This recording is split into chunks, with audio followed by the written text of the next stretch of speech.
अस्सलाम वालेकुम फार्मर्स। दोस्तों आज एक पेशेंट के पास मौजूद हैं। इसको यूट्रस का मसला है। कितनी दफ़ा रिपीट हो ली है? 3 दफ़ा तो बीज पे और 1 दफ़ा बैल पे। 3 दफ़ा इंसेमिनेशन से एआई से जो है ये रिपीट हुई है और 1 दफ़ा बुल की क्रॉसिंग से रिपीट हुई है। लास्ट टाइम जो इसको बीज रखा था उसके बाद क्या अलामतें थी इसकी? ये पूरे 21 दिन हो गए, गंद बीमारी दिखती येलो कलर का। अच्छा, येलो कलर का ये जो है। नए आने वाले दोस्तों से गुजारिश है कि वेटनरी प्लानेट को सब्सक्राइब करें और बेल आइकन पे भी क्लिक करें और ऑल पे क्लिक करें ताकि आपको तमाम नई वीडियोस की अपडेट भी मिलती रहे। जितने लोग मेरी वीडियो देखने वाले हैं उन सबसे गुजारिश है कि अभी तक 53% लोगों ने मेरे चैनल को सब्सक्राइब नहीं किया तो वो सब्सक्राइब कर दें। यूज़ की हुई जो शीट है वो इसको इस्तेमाल की है एआई के लिए, जिसके बाद इसको ये मसला शुरू हुआ है और ये मुसलसल कोई 4 से 5 बार लग चुकी है। और अभी हमने इसका जो है चेक किया इसको, तो अंदर इसको स्वेलिंग महसूस हुई है थोड़ी सी। तो आज हम इसकी ट्रीटमेंट करने के लिए आए हैं। ट्रीटमेंट करने के लिए हम जो यूज़ कर रहे हैं उसमें हमारे पास मौजूद है यूट्रावेट पेस्ट्रीज़, यूट्राइन पेस्ट्रीज़ हैं ये, जिसके अंदर सल्फाथायाजोल, पेनिसिलिन जी, स्ट्रेप्टोमाइसिन और ये इसमें शामिल हैं चीज़ें।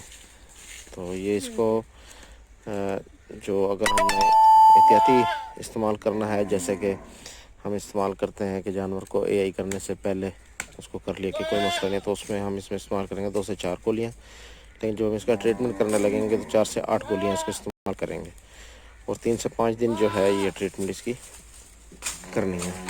तो इसमें जो आज इसको यूज़ कर रहे हैं उसमें 6 टैबलेट्स जो हैं इसको रखेंगे, इसको पाउडर करके और इसमें डिस्टिल वाटर मिला के। देख सकते हैं अच्छी तरह से मिक्स हो चुकी है।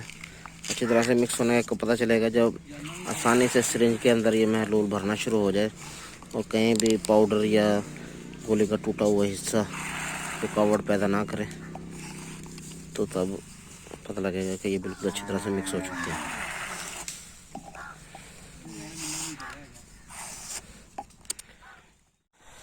ये देखें, इसके लिए हमारे पास मौजूद होनी चाहिए एक एआई गन और उसके साथ न्यू शीट जो कवर्ड होगी तो अच्छी बात है। तो अब हमने इसको क्या करना है कि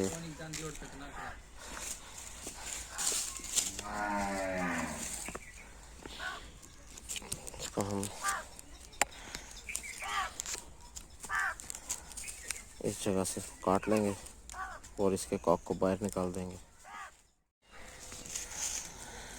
इसको जब हमने भरना है तो इसको भरने के लिए इसको फुल नहीं भरना, इसमें हमने तकरीबन 15 ml इसको भरेंगे और बाकी 5 पॉइंट इसमें एयर हम सक करेंगे ताकि दवाई को धकेलने में आसानी हो।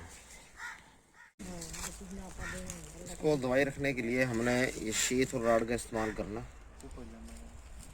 और इसको दाखिल करने के बाद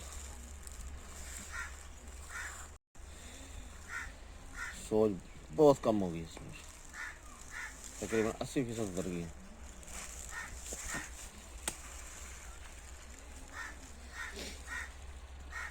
जिस वक्त जानवर ज़ोर लगा रहा हो तो हमने हाथ की मूवमेंट जो है वो रोक देनी है ताकि जानवर परेशान ना हो, नहीं तो ये ज़ख्मी हो जाता है रेक्टम इसका वजह से।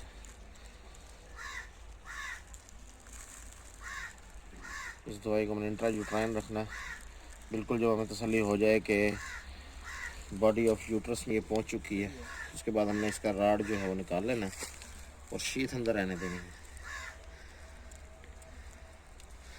इस साइड से आ जाओ, उधर जाओ।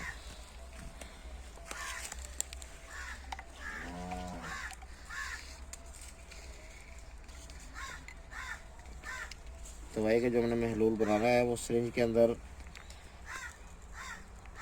भरने के बाद थोड़ी सी इसमें एयर जो है वो भर लेनी है ताकि ये दवाई को धकेलने में आसानी रहे, क्योंकि अगर आप पूरी पूरी भरेंगे तो अभी देख सकते हैं कि जानवर थोड़ा ज़ोर लगाएगा तो ये बाहर भी आ जाएगी दवाई, लेकिन आती थोड़ी सी है। तो कुछ दवाई हमने बॉडी ऑफ यूट्रस के एक हार्न में रखनी है और कुछ जो है हमने दूसरे हार्न में रखनी है। ये अब मैं थोड़ा सा पीछे फेंक के चेंज कर रहा हूँ, ये हम दूसरे हार्न में दाखिल कर रहे हैं। इसके बाद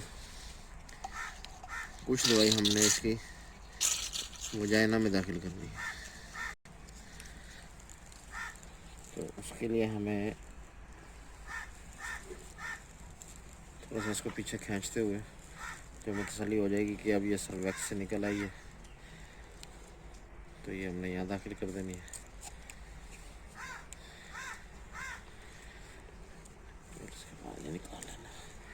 इसमें हमने ये एहतियात करानी है मालिक को कि तकरीबन 2 से 3 घंटे जानवर बैठे ना, ताकि ये दवाई बाहर ना निकाल दे। उसके बाद बेशक ये निकाल दे, इसकी सफाई भी हो जाएगी और अंदर से इन्फेक्शन भी इसकी तकरीबन दूर हो जाएगी। तो ये हम लोगों ने तरीका करना है। और इसके साथ जो इंजेक्शन लगाना है वो विटामिन AD3 का इंजेक्शन लगाना है और इस्तेमाल करवानी है। वो हमने ये DCP इस्तेमाल करवाना है, डाई कैल्शियम फॉस्फेट। और इसके साथ जो हमने मेडिसिन इस्तेमाल करवानी है वो गाइनो केयर है। ये इसका हमने 10 दिन का कोर्स करवाना है, जिसके जो फ़ायदे हैं उसमें मादा जानवरों में हमल का ना ठहरना, बच्चादानी, ओवरी या फ्लूपिन नालियों की ख़राबी, लिकोरिया का ख़ात्मा और वीक के लिए मुफीद। रहम में अगर गिल्टियाँ हों, यानी कि जो फोड़े होते हैं या जिसको हम रसोली कहते हैं, उसमें रहम के जुमला अमराज और अगर प्रोलैप्स और बांझपन का मसला है तो उसमें भी ये इस्तेमाल होती है। ये 10 दिन का कोर्स ही है, इसके साथ DCP इस्तेमाल करवाएंगे। तो इस दवा के बाद इसको नेक्स्ट हीट पे जो है इसको कंसेप्टॉल इंजेक्शन लगाने के बाद AI करेंगे। एक नई वीडियो AD3 में हमारे पास इंजेक्शन मौजूद है, AD3 के नाम में जो है B डोज के नाम से, जिसका vitamin A, D3, vitamin E, B1, B6 और B12 शामिल है। तो ये देखने के किन किन मसले मसाइल में ये काम करती है और इसकी जो डोजेज है वो इसको तकरीबन हम 15 to 18 ml जो है इसको इंट्रामस्कुलर हम करेंगे, ये लगाएंगे इसको।